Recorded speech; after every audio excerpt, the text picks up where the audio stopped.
Hello friends, मैं पीयूष आप सभी का स्वागत करता हूं डेली मार्केट एनालिसिस के एक और नए वीडियो में। चलिए हम देखते हैं कल मार्केट किस तरीके से मूव कर सकता है और हमारे इंपोर्टेंट सपोर्ट रेजिस्टेंस क्या रहेंगे, यह भी हम डिस्कस करेंगे। दोस्तों यहां पर ध्यान दीजिए, आज की कैंडल की अगर हम बात करें तो आज हमने डेली टाइम फ्रेम पर एक इन्वर्टेड हैमर कैंडल बनाकर क्लोज किया है। और जब यह inverted hammer candle daily time frame पर किसी सपोर्ट के पास आकर बनता है तो यहां से मार्केट में एक बाउंस आने के चांसेस रहते हैं। लेकिन अभी के लिए अगर हम इस कैंडल की बात करें जो कि हमने डेली टाइम फ्रेम पे बनाई है, तो यह कैंडल कब एक्टिव होगी? जब इस कैंडल के हाई के ऊपर हम क्लोज करना स्टार्ट करेंगे। जब तक हम इसके हाई के ऊपर क्लोज नहीं कर रहे हैं तब तक इस कैंडल का कोई भी सिग्निफिकेंस नहीं है।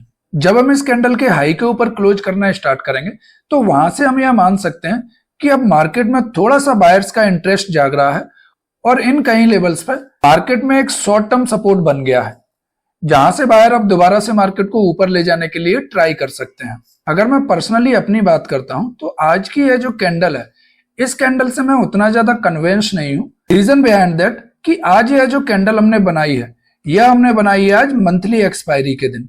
और चूंकि मंथली एक्सपायरी के दिन मार्केट में बहुत वॉलेटाइल मूव रहता है, तो आज दिन के दौरान मार्केट ऊपर भी गया और नीचे भी आया। तो यह जो मूवमेंट हमें मिली है आज डेली टाइम फ्रेम पर, यह शॉर्ट कवरिंग और लॉन्ग अनवाइंडिंग की वजह से भी हो सकती है। तो यही कारण है कि मैं इस कैंडल से अभी उतना ज्यादा कन्विंस नहीं हूं। Let's see next trading sessions में हमें पता चलेगा कि हम इस कैंडल के ऊपर जाकर क्लोज कर पाते हैं या इसके लो को ब्रेक करते हैं। और जिस साइड भी हम इसके लो को या हाई को ब्रेक करेंगे उसी साइड हमें एक मूवमेंट देखने के लिए मिलेगा और तभी हमें पता चलेगा कि यह कैंडल कितनी ट्रस्टवर्दी थी। अब अगर डेली टाइम फ्रेम पर हम अपने सपोर्ट या रेजिस्टेंस की बात करते हैं तो अभी हमारे सपोर्ट या रेजिस्टेंस में कुछ भी चेंज नहीं हुआ है, क्योंकि अभी भी अगर आप देखें तो हमने यह जो रेंज बनाई थी, जिस रेजिस्टेंस को हम काफी टाइम से डिस्कस कर रहे हैं, जो कि हमारे पास 25,000 का, उसके ऊपर जाकर हम क्लोज नहीं कर पाए और ना ही डाउन साइड में हमने इस लेवल को ब्रेक डाउन दिया है, जो कि लेवल है हमारे पास 24,500 का। जब तक हम इस लेवल के ऊपर की साइड या नीचे की साइड किसी भी एक साइड में ब्रेकआउट या ब्रेकडाउन नहीं देते, तब तक मार्केट में हमें अब कोई भी बड़ा मूव देखने के लिए नहीं मिलेगा, क्योंकि यहां हम एक रेंज में ट्रेड कर रहे हैं और पिछले 4 ट्रेडिंग सेशन हो गए जिनमें हमने यह जो रेंज है उसके ऊपर की साइड या नीचे की साइड किसी भी साइड में ब्रेकआउट या ब्रेकडाउन नहीं दिया है। तो इन दोनों लेवल्स को आप ध्यान में रखिएगा। अब हमको इन दोनों लेवल्स के बाहर ही कोई मूव मार्केट में देखने के लिए मिलेगा। चलिए अब हम 15 मिनट के टाइम फ्रेम पर चलते हैं और देखते हैं कि कल फ्राइडे के लिए हमारा ट्रेडिंग प्लान क्या रह सकता है। दोस्तों यहां पर ध्यान दीजिए, अब हम 15 मिनट के टाइम फ्रेम पर अपना एनालिसिस कर रहे हैं।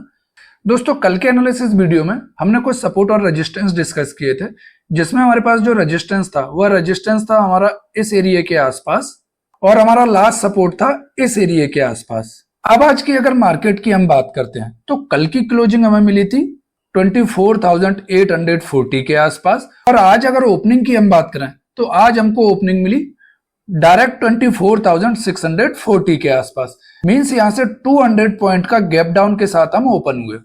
अब जब कभी मार्केट में इतने बड़े गैप अप या गैप डाउन हो जाते हैं तो हमारा पिछले दिन का ये जो एनालिसिस रहता है, यह टोटल एनालिसिस इनवैलिड हो जाता है। तो फिर वहां पर हमें अपना ट्रेड प्लान दोबारा से रिव्यू करना पड़ता है और हमें फिर फ्रेश प्राइस एक्शन के अकॉर्डिंग या जो मार्केट में कंडीशन बन रही है उसके अकॉर्डिंग ट्रेड प्लान करना पड़ता है। कल की क्लोजिंग से अगर आज की ओपनिंग की हम बात करें तो यह गैप डाउन था हमारे पास 200 पॉइंट का। और कल के एनालिसिस वीडियो को अगर आपने ध्यान से देखा हो तो आपको याद होगा मैंने आपके साथ डिस्कस किया था कि इनकेस अगर हम कहीं बड़े गैप अप या गैप डाउन के साथ ओपन हो जाते हैं तो फिर हमें मार्केट में 30 to 45 मिनट की रेंज का वेट करना चाहिए और जब वह रेंज जिस साइड में भी हमें ब्रेकआउट या ब्रेकडाउन दे तो उस साइड में हम एक ट्रेड ले सकते हैं। आज देखिए क्या हुआ, हमने गैप डाउन ओपनिंग दी अपने पिछले सपोर्ट के पास और गैप डाउन ओपनिंग देने के बाद हमने यह एक छोटी सी रेंज बनाई और जैसे ही हमने इस रेंज को ऊपर की साइड में ब्रेक किया, देखिए क्या ही बढ़िया मूवमेंट हमें मार्केट में देखने के लिए मिला है। यहां से मार्केट में एक बूम आया और उसके बाद किसी भी 15 मिनट की कैंडल ने हमने अपनी पिछली कैंडल के नीचे जाकर क्लोज नहीं किया। इसके बाद इस मूव में हम कहां तक गए, अपने उस पिछले रेजिस्टेंस के पास जहां से हम बार बार रेजिस्टेंस ले रहे थे। और जैसे हम उस रेजिस्टेंस के पास पहुंचे, यहां से मार्केट में फिर से सेलर आ भी हुए और दोबारा मार्केट को नीचे ले आए। हालांकि हमने इस लेवल को ऊपर की साइड में ब्रेकआउट करने के लिए ट्राई तो किया, लेकिन हम इस लेवल के ऊपर सस्टेन नहीं कर पाए और दोबारा से सेलर ने मार्केट को नीचे ले जाकर क्लोज करा दिया। चलिए अब आज के प्राइस एक्शन के ब्याज पर हम कल का अपना ट्रेड प्लान कैसे बना सकते हैं यह डिस्कस करते हैं। तो दोस्तों आज का हमने जो हाई लगाया है वह लेवल है हमारे पास 24,960 के आसपास। हमने जो लो लगाया है वह लेवल है हमारे पास 24,635 के आसपास, और हमने जो क्लोज किया है वह क्लोजिंग का लेवल है हमारे पास 24,765।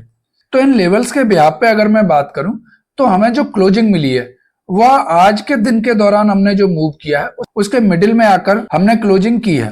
तो पहला तो मेरा व्यू ये है कि कल अगर हम इस रेंज के बीच में कहीं ट्रेड कर रहे हैं तो हमें ट्रेड को अवॉइड करना चाहिए, क्योंकि हमने क्लोजिंग की है मिडिल में। अगर यहां से मैं बात करता हूं ऊपर का, तो यहां से ऊपर के लिए हमारे पास लगभग 190 पॉइंट का गैप है, और डाउन साइड में अगर हम बात करते हैं तो यहां से भी मेरे पास जो एरिया बचता है वो 150 पॉइंट का एरिया है। तो ये जो एरिया रहेगा हमारे पास, जब तक हम इसके बीच में ट्रेड कर रहे हैं तब तक यहाँ पर ट्रेड लेना काफी रिस्की रहेगा। यहाँ पर मार्केट में हम ट्रैप हो सकते हैं, और इनकेस अगर हम इस रेंज को निकाल देते हैं तो फिर हमें मार्केट में एक मूव मिल सकता है। तो कल अगर हम कहीं इस लेवल के ऊपर ओपन होते हैं जो कि हमारे पास 24,765 का, और हम यहाँ पर ट्रेड करते हुए जब इस रेजिस्टेंस को हिट करते हैं और इसको ब्रेकआउट देते हैं, तो आप देखोगे कि निफ्टी में पहला मूव हमें लेकर जा सकता है हमारे इस रेजिस्टेंस के पास जो कि है 25,000 का। इसके बाद हमारे पास यह एक नो ट्रेडिंग जोन है जिसका लेवल है 25,000 से लेकर 25,050 का, क्योंकि यह हमारे पास एक गैप एरिया भी है, और जो भी गैप ऑर्डर रहते हैं वो हमारे लिए इंपोर्टेंट सपोर्ट और रेजिस्टेंस का काम करते हैं। तो इस एरिया में आप ट्रेडिंग को अवॉइड कीजिएगा और देखिएगा कि हमें किस तरीके का प्राइस एक्शन मिल रहा है। जब हम इसको ऊपर की साइड में ब्रेकआउट देंगे तो फिर हम जा सकते हैं अपने इस रेजिस्टेंस के पास, और यह लेवल है हमारे पास 25,100 का।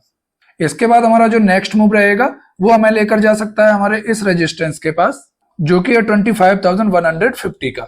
यह 3 मूव कल हमें निफ्टी में अप साइड में देखने के लिए मिल सकते हैं। अब अगर डाउन साइड में हम सपोर्ट को देखते हैं तो यह जो हमारा लो लगा है जिसका लेवल है हमारे पास 24,600 का, जब तक हम इसके ऊपर ट्रेड कर रहे हैं हमें ट्रेड करने से थोड़ा सा बचना चाहिए। तो जब हम यहाँ पर ओपन होकर यहाँ पर ट्रेड करने के बाद जब इस लेवल को डाउन साइड में ब्रेकडाउन देंगे तो 24,600 के ब्रेकडाउन होने पर हमें पहला मूव लेकर जा सकता है हमारे इस एरिया के पास जो कि हमारा 24,550 का। इसके बाद दूसरे मूव में जा सकते हैं हम अपने इस सपोर्ट के पास जो कि हमारा 24,500 का लेवल, और थर्ड मूव हमें लेकर जा सकता है हमारे इस सपोर्ट के पास जिसका लेवल है 24,420। यह 3 मूव कल हमें निफ्टी में डाउन साइड में भी देखने के लिए मिल सकते हैं। दोस्तों अब अगर हम बात करते हैं बहुत बड़े गैप अप या गैप डाउन की, जैसा कि आज मार्केट में हुआ, तो गैप अप और गैप डाउन की कंडीशन में फिर से हमारे पास वही स्ट्रेटेजी आ जाती है कि हम 30 to 45 मिनट की रेंज का वेट करें, और वह रेंज हमें जिस साइड में भी ब्रेकआउट या ब्रेकडाउन देती हुई दिखाई दे उसी साइड में हम एक ट्रेड ले सकते हैं। हालांकि डाउन साइड में अगर हम बात करें तो हमारे पास यहां से भी एक ट्रेड बन सकता है, लेकिन यह जो एरिया है यहां से ट्रेड लेना थोड़ा सा रिस्की रहेगा, इसलिए इस ट्रेड को मैं अवॉइड करना चाहता हूं। इस सपोर्ट के ब्रेकडाउन पे भी एक ट्रेडिंग की अपॉर्चुनिटी हमें देखने के लिए मिल सकती है कि यहाँ पर अगर हम ओपन हो और थोड़ी देर यहाँ पर ट्रेड करने के बाद अगर इसको डाउन साइड में ब्रेक करें तो आज के लो के पास तक हम जा सकते हैं, लेकिन यह ट्रेड काफी रिस्की रहेगा, इसलिए मैंने इसको अवॉइड किया है। तो दोस्तों आज का एनालिसिस हम यहीं पर एंड करते हैं। आई होप यह वीडियो आपको पसंद आया होगा। अगर यह वीडियो आपको पसंद आया हो तो प्लीज वीडियो को लाइक करें और चैनल को सब्सक्राइब करना ना भूलें। अगर आपके कुछ सुझाव हैं तो प्लीज कमेंट बॉक्स में अपना फीडबैक देना ना भूलें। वीडियो को अंत तक देखने के लिए आप सभी का धन्यवाद। चलिए मिलते हैं कल नेक्स्ट वीडियो में।